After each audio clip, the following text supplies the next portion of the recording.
you need to actually purge all of the fields that they consider personal information in that intermediary step that you send data to. So your website sends data to your reverse proxy, which then redacts a ton of that information prior to sending it onward to Google.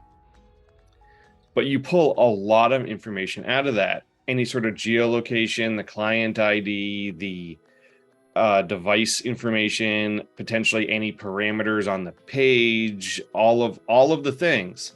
So a lot of the value benefit of using Google Analytics in that scenario is lost. Hello everyone, I'm Sergio Maldonado and this is Masters of Privacy, a set of interviews covering the intersection of marketing, data, privacy and technology with a clear goal in mind, which is redefining the relationship between people, brands and media around transparency and control, which is to say, we're aiming for real customer centricity, or if you will, human centricity. We regularly talk to DPOs, CMOs, CDOs and whoever else we find interesting and able to share valuable insights. So we hope you like it. Please do reach out if you have any ideas on future topics or speakers.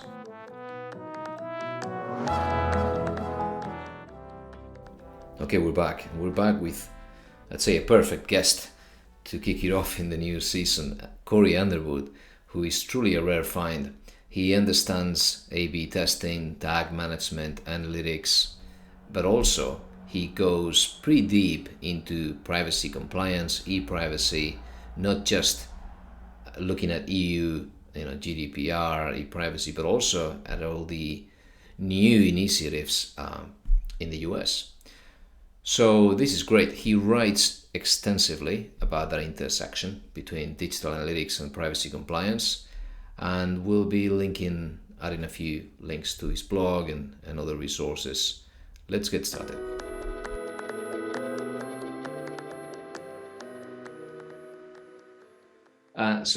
Cory, thanks for joining me. Thank you for having me.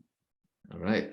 So I was really looking forward to this one, and I wanted to warm up with this, which is the global privacy control and what's the interplay with the law for now in California, and also with consent management platforms. Can you give us like a brief overview of what this does? Sure. So the global privacy control is a browser level signal, and it can send both a header and make something available to the JavaScript API that a company can test for to determine if the user is electing to effectively opt out of all of the things. And then presumably, if they see such a signal, they would not need to prompt them because they already have the answer. What's notable about it is that it's actually backed by the California Attorney General as a valid way to express opt-out. And so with that comes all of the things that happen when someone opts out that have to be honored. And presumably you have to have it architected in a way that you don't, as they go through the site, you don't necessarily want to kick off that whole opt-out process on every page. Yeah. So you need to know that you did it, so you didn't flood your system as they move throughout the site. So it's a little bit tricky. It's tricky, but because it wasn't in the regulation that went into effect in 2020, and it was added during the summer of 21, my experience is most companies aren't even looking at it or considering that as part of their consent management strategy. That's a good one. So CPRA kicks off in January, right? January 2023. And then we'll have the California Data Protection Agency, I understand. Yep. Will they follow the AG using this tool as a means to verify, or asking companies to comply and using this to check whether they are respecting the signal? Or do you think it will sort of fade out? Okay, so the California law delegated rulemaking authority to the California Data Protection Bureau, basically. And so that's ongoing as of the recording. They just closed their rulemaking session, but I've been able to review a draft of the law. And in the draft, they talk for 4 or 5 pages on what the signal is, what it needs to have happen when you see it, what you may or may not need to do if you actually honor it, what the disclosures are that need to be in place, all of that. So while that may not make the final version of the regulations, as of the time of this recording, they are definitely considering moving ahead with that. That'd be great. I mean, I'd be so jealous if it happens, right? Being in Europe, because in the end, this was something that for a long time was in the plans with ePrivacy. There was always this idea that one day consumers would be able to use their browser settings or something on the browser side to just decline everything or opt out by default. And it's been there even before the whole idea has been around, even before we had the switch to opt-in from the world of the original ePrivacy with opt-out. But when you have this in California, this talks about selling personal data.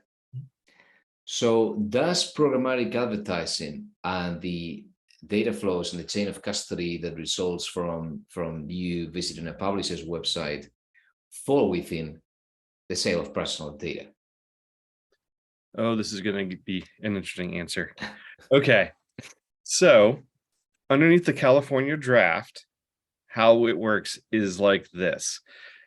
You have data that you're sending from your company to another company.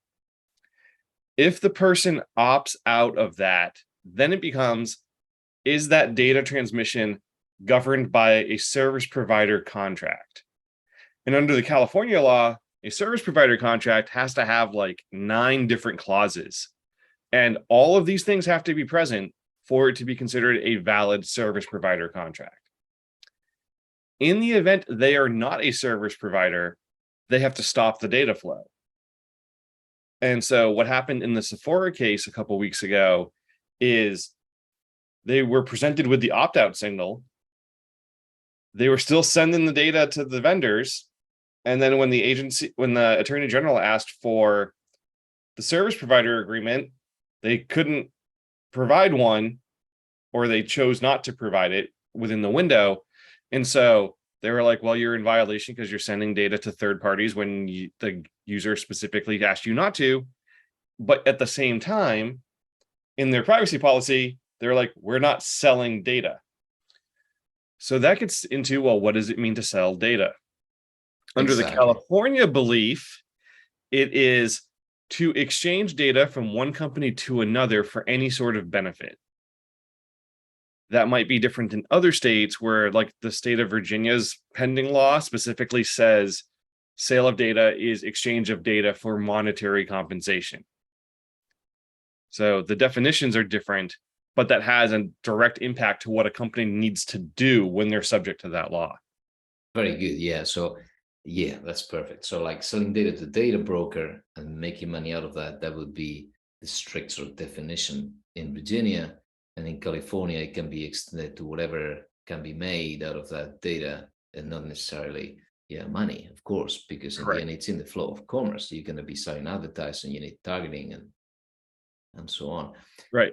And so if you read the Sephora decision, like the Attorney General like walks through all of that consideration, and he says like analytics, advertising, all of that, if there's no agreements, then they're not service providers. And so now you have obligations under the law. Very good. So it's important that those contracts exist, and it's important that they have all the clauses that they expect them to have. Otherwise, they're not going to shield the company. Wow. So then for the future of programmatic and unified ID and all these things that are happening, for publishers to sort of maintain the open ecosystem, everything that today is happening in Europe with, an alternative to cookies, to third-party cookies, and sort of cookie consent or cookie banners turning into ID banners or ID consent banners or first-party data translation permission banners, or however we want to call it. those would be affected, I guess. So in California, my sort of, I'm speculating with the fact that perhaps through the popularity of something like global privacy control, we end up in a space where programmatic advertising doesn't work that well anymore because the sample is too small when you look at the people that don't have this opt out or that opt in. That could be true. In regards to advertising specifically, the California regulation has this construct called cross-context behavioral targeting. Most people might know that better by the term remarketing. And so you can't enter a service provider agreement for that purpose. They have to be a third party.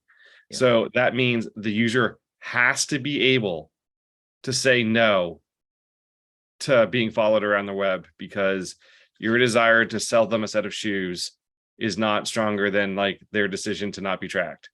Yeah. Very good. Okay, we'll see what that ends up. I still remember the old times with P3P policies, P3P XML, these files we used to audit. I remember back in the UK websites for P3P policies, hoping that this was going to work at browser level and that we were going to have people, choosing their preferences, and then websites exposing this XML based policy for everything to work automatically. But look where we ended up. Now we have this nightmare with consent pop-ups, which is something that kills me every day. I spend my day thinking how to get rid of them, but we're stuck with them.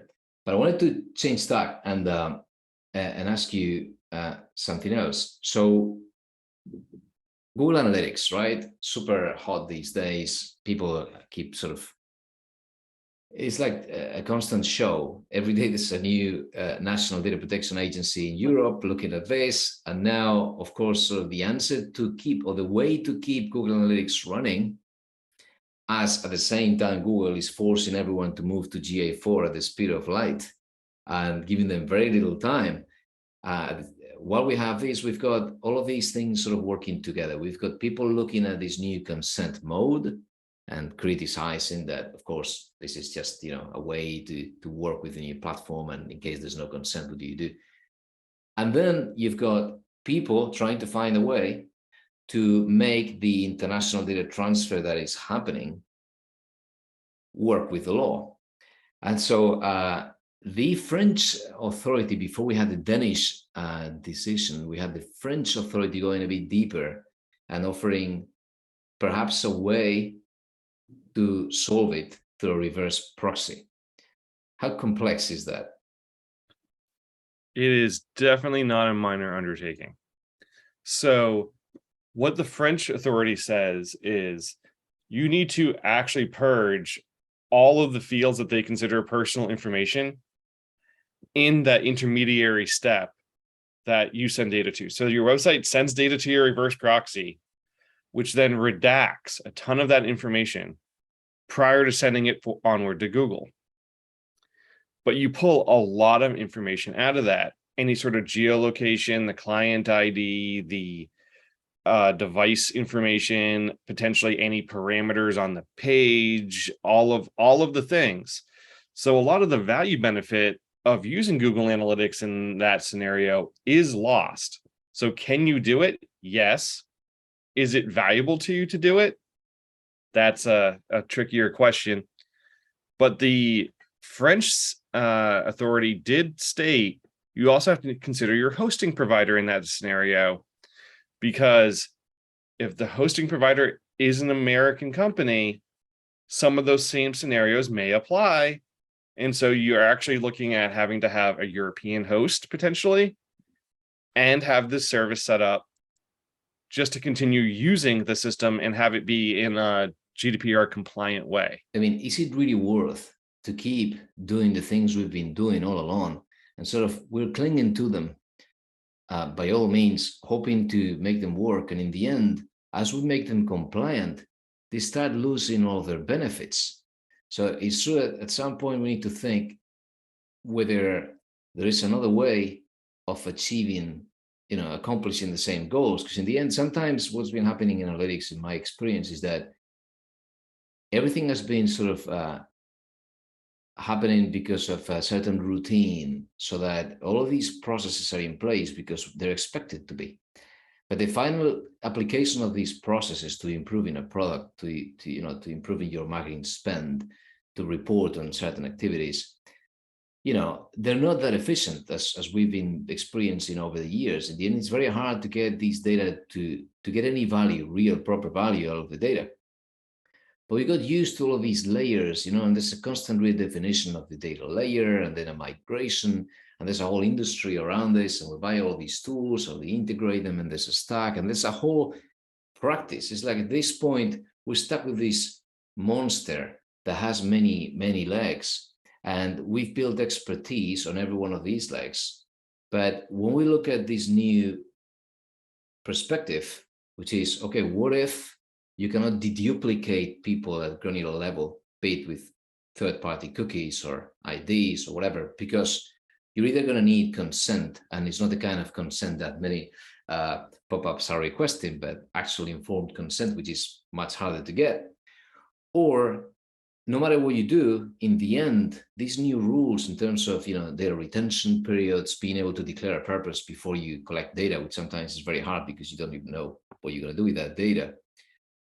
Perhaps all of these pieces will crumble, and we start looking at the very specific purpose, just as, for example, GDPR states, that you start looking at what you really want to do with that data set, and then look at what's the minimum amount of data that you need, and whether you need to go granular, or many of these data sets can be used in aggregate, as Google Analytics 4 seems to be aiming for with certain features, if I haven't missed it. But I'm eager to hear what you think about GA4, the move towards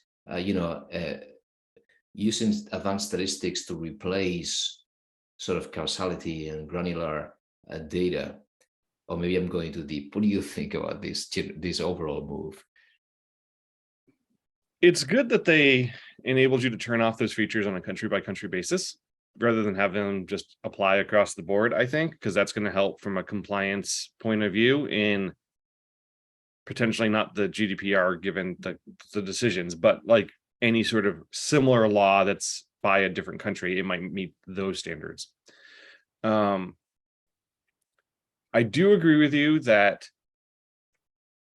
it's very complex, and we're starting to see the demands for documentation on the whole thinking through all of the data usage before you collect it and have retention periods for it, like a whole strategy, actually enter law. So, for example, the two laws coming into effect on January 1st in the United States, California requires you to conduct risk assessments.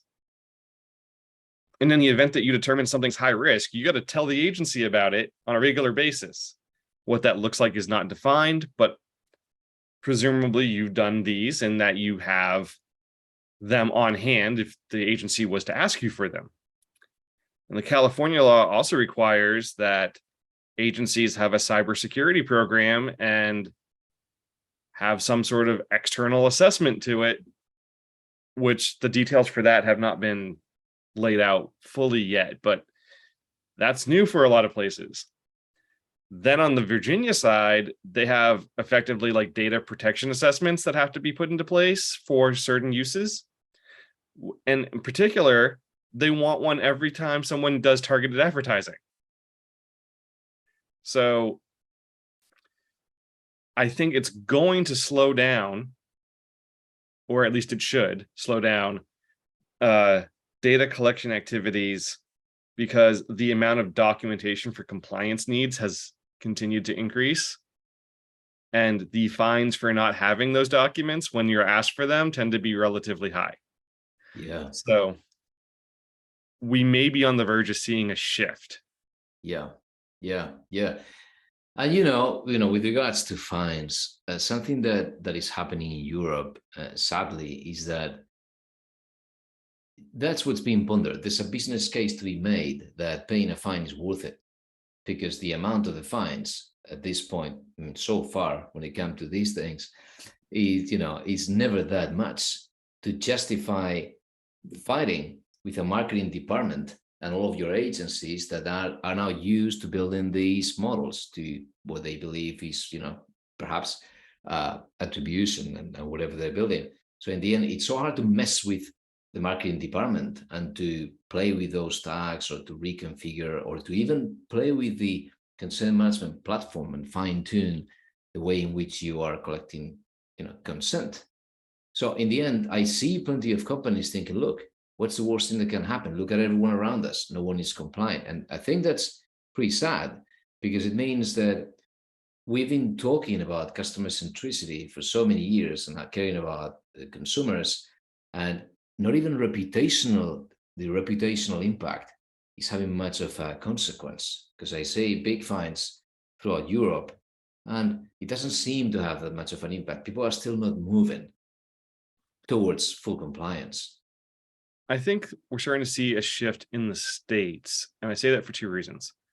One, when Sephora got caught, that was because the Attorney General was doing a proactive enforcement sweep, which you do not see out of Europe traditionally. So the FTC also does that when stuff is questionable. The FTC will just take the initiative to look into it.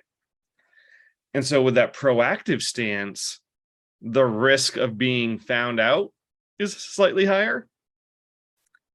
And then additionally, in both the Sephora case and in all the FTC enforcement cases, the fine is only part of the issue. They're typically subject to a compliance order, which means they have to fix whatever it was that was at issue to begin with. They pay a fine, and then usually they have to be subject to several years of verification. So in the proposed settlement between Sephora and the California Attorney General, the fine was only $1.2 million. And you're like, well, they make a lot more money than that. Is that even going to hurt them? But they also need to fix all of the compliance issues, and they have to build out a privacy team and maintain it for 2 years. And that privacy team has to make several different reports on an annual basis to the state of California, attesting to their compliance, one of which details all the different service providers and their use, like the purpose and the agreements and all of that stuff. And the other one is a transparency report around the use of opt-out requests. They want numbers, they want a list of problems that were encountered, and they want the steps that Sephora took to remediate those issues going forward. So while the fine itself isn't that high, the compliance order, when taken as a whole, is extremely disruptive. We've been complaining about the US not enforcing privacy laws, but the reality is, in the past, some of the largest fines when it comes to dealing with kids' data under COPPA in the US, the FTC has probably imposed the biggest fines to YouTube and a few other players under COPPA. So there's always been that possibility, enforcement that really is taken seriously and that comes at federal level. So that's pretty strong. And I don't want to go into the possibilities of federal law. I know it's in the horizon. I know it's probably hard. What do you think in like 30 seconds? It depends on which political party wins the midterm, if we're going to see that in the foreseeable future. Okay. But going back to your comment about kids' data, it might be worth mentioning that California recently passed their age-appropriate design code, and all the restrictions that come down to that, which apply to anyone under 18 as opposed to anyone under 13. And that has a number of restrictions around how apps need to behave by default and the privacy default settings of those apps. Yeah, that sounds pretty harsh. It's a lot of work under 18 when most apps, exactly. This is going to break so many companies. Right, and if you read the regulation, it's like you need to either apply these rules when you're sure they're under 18, but if you can't verify their age, then they apply to like all your users, and it's like, whoa, wait, what? So now you need to collect more data, of course, to find out. Yeah, so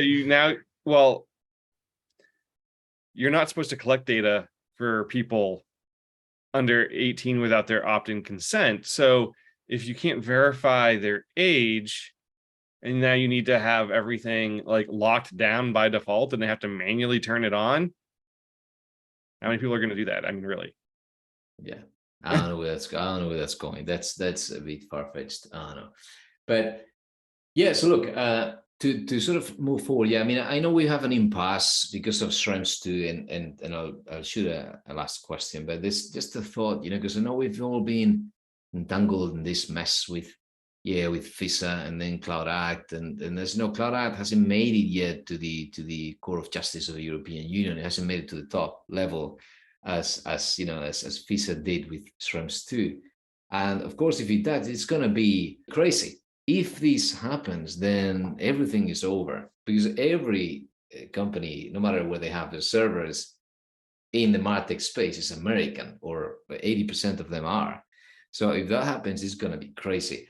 And in the meantime, I can say companies like Adobe, some of the pieces in the Salesforce stack surviving because of local storage.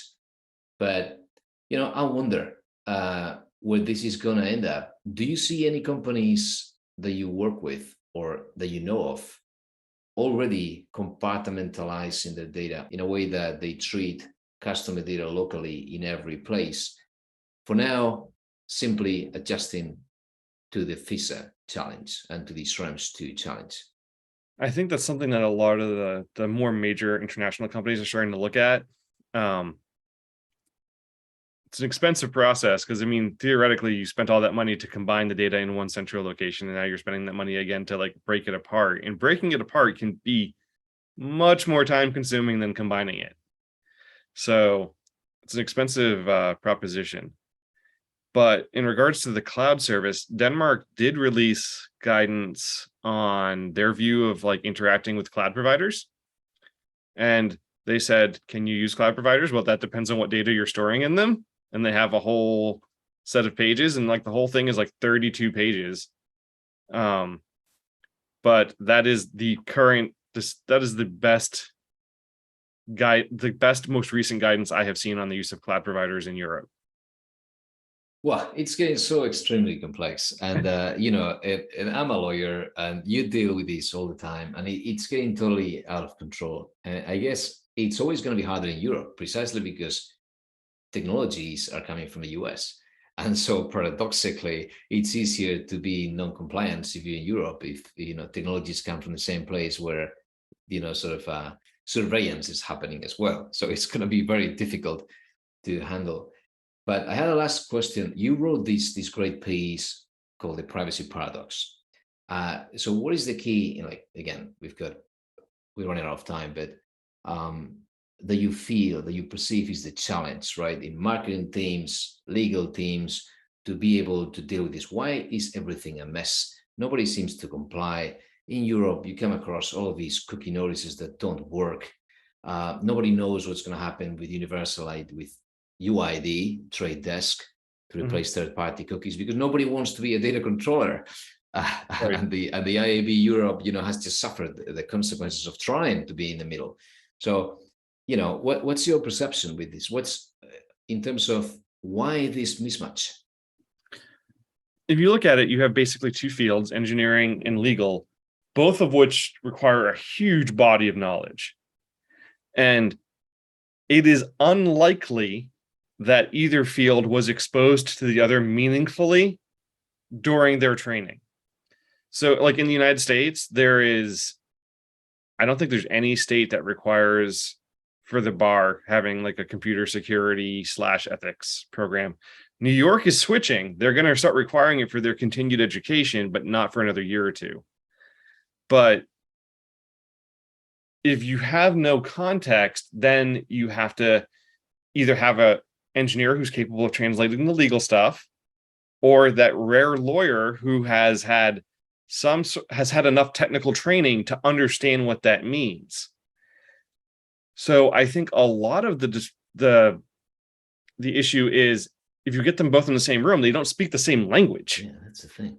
And so there's a lot of difficulty in trying to cram years of training on a topic in a short period of time so you can have a meaningful conversation. And that's why this stuff tends to take a long time. Yeah. Then when you add the marketers in, they speak a different language than the other two people, I and the forgot those. concerns are different. I forgot these too. Yeah, that's such a good point. Yeah, look, I've been dealing with engineers and lawyers for many years, and it's totally true. I mean, in fact, that's something that surprises me of you. You know, the fact that in engineering, I think there's this assumption that, you know, or in sciences perhaps, that things can be true or false and that you can prove them, and you need a truth that is more, that goes all the way. And you need certainties, and you need sometimes a binary environment. Tell me if this is legal or not. I want a stamp that says GDPR. An engineer would say, give me a stamp. I want to say this is GDPR compliant. Why is it not? A lawyer doesn't come from the world of numbers, comes from the world of words, where everything can be true and false at the same time. In the world of words, everything is liquid, and you're used to, depending on which side of the table you are, anything can happen. So the fact that you went through the trouble, which is sort of, you know, going through this change of mindset, going into the law and understanding that, for example, the GDPR is never going to tell you, do this and you're compliant. It's always going to be putting it in there for you to assess risk and to always be in tension, always be worried, especially this one law, right? So it's such a challenge. If you're a lawyer, understanding technology is very hard. If you're an engineer, understanding the world of uncertainties and the world of words can be very challenging. I think generally it might be easier for an engineer to learn the legal stuff that they need to do the translate, because they presumably they're going over the law with the legal counsel, and they need to translate that into technical architecture anyway. Whereas at no time does the lawyer have to understand the technical architecture to such a degree that they need to basically be able to create new architecture. So I think it's easier for a technical person to get the legal knowledge than it is for a lawyer to develop the technical expertise. That doesn't mean it's not possible. It's just that because the legal system is predominantly rules-based, and that's how engineers tend to think, they're going to have an easier time. Because everything is so context dependent in law, Sure. That actually might be more difficult for lawyers, because things are either true or not true most of the time when it comes to engineering. Very good. I like that. Well, Cory, thanks a lot. Thank you. Plenty of insights. You know, I feel like I could ask you a million more questions, but we'll leave them for whenever we meet up in person, hopefully at some event now that we can. So thanks again. Thanks for joining us. Thank you so much for having me. I've enjoyed this.